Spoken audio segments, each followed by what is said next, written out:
Basapshot is a type of paratha roti that was brought to the West Indies by the Indian indentured laborers. It's an absolutely delicious, soft, silky, and flaky roti that's become a staple in many West Indian households. It can be eaten with veggie tikkaris, curries, and stews. The name Basapshot actually comes from the fact that it resembles a torn sheet.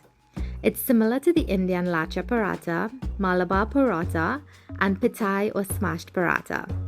Diwali is quickly approaching, and I like to refer to this as roti season. Roti makers have been booked for months leading up to Diwali, and all for good reason.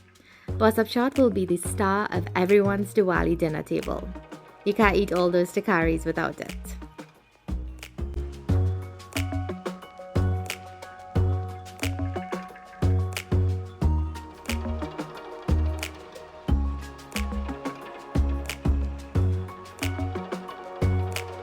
Traditionally, it's cooked on a cast iron tawa, but I love cooking it on my Blackstone griddle.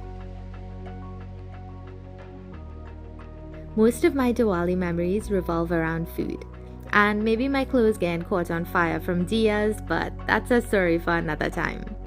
Hope you have a happy, blessed, and safe Diwali season.